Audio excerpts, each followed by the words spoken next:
पूर्वी दिल्ली के न्यू अशोकनगर इलाके में राह चलते एक शख्स की हत्या के केस को पुलिस ने सॉल्व कर लिया है और इस समय हमारे साथ डीसीपी ईस्ट दीपक यादव हैं, जिनसे हम जानते हैं, क्योंकि हमें यह जानकारी है कि जब यह मर्डर हुआ तो पूरी तरीके से ब्लाइंड मर्डर केस था। कैसे इसमें पुलिस आरोपियों तक पहुंची, क्या जरिए थे और किन लोगों को पकड़ा गया है, उस बारे में बात करते हैं। सर, ये केस कब का है, कब घटना हुई? ये 15 तारीख को हमें मॉर्निंग में इन्फॉर्मेशन मिली थी। एक अनआइडेंटिफाइड डेड बॉडी मिली थी और उसके नेक पे एक नाइफ का वुंड था। तो ये दशमेश स्कूल के पास न्यू अशोकनगर में बॉडी मिली थी। तो इनिशियली ये टोटली ब्लाइंड मैटर था, क्योंकि इसमें इवन जो डेड बॉडी है वो भी आइडेंटिफाइड नहीं थी। तो फिर हमने लोकल लोगों की मदद से, कुछ अपने जो इन्फॉर्मर हैं इनकी मदद से सबसे पहले जो विक्टिम है उनको आइडेंटिफाई किया। वो पता चला कि वो जीवन मजुमदार एक रिक्शा पुलर हैं। तो उसके बाद हम लोगों ने अपनी तलाश जो है शुरू की और देखा कि इसमें ये पता चला कि इनका रिक्शा भी गायब है। बाद में सीसीटीवी फुटेज खंगाली गई पूरे एरिया की और जो लोकल इन्फॉर्मर है उनके नेटवर्क को टैप किया गया। उसके बेसिस पर हम लोगों को रिक्शा हमने स्पॉट कर लिया। रिक्शा स्पॉट करने के बाद पूरे रूट को ट्रेस करते हुए सीसीटीवी कैमरा की मदद से हम लोगों ने इसमें एक्यूज़ड हैं उनको आइडेंटिफाई किया।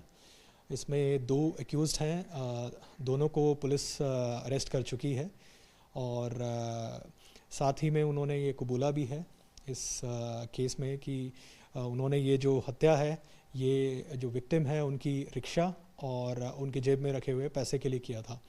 जो दोनों आरोपी हैं, आपने बताया कि उन्होंने रिक्शे और कुछ पैसों के लिए मर्डर कर दिया, तो कि ये क्या प्रोफेशनल हैं, क्रिमिनल्स, इनका कोई रिकॉर्ड है या क्या, किस वजह से, क्या काम वगैरह करते हैं? इसमें से जो एक एक्यूज़ड है वो रिक्शा पुलर है और दूसरा एक्यूज़ड है वो फ़िश की शॉप पर काम करते हैं।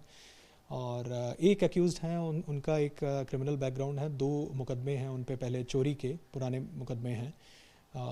बाकी इसके अलावा इस प्रकार का वायलेंट टाइप का कोई जी उस तरह की कुछ प्रिलिमिनरी इन्फॉर्मेशन कुछ हमारे पास है।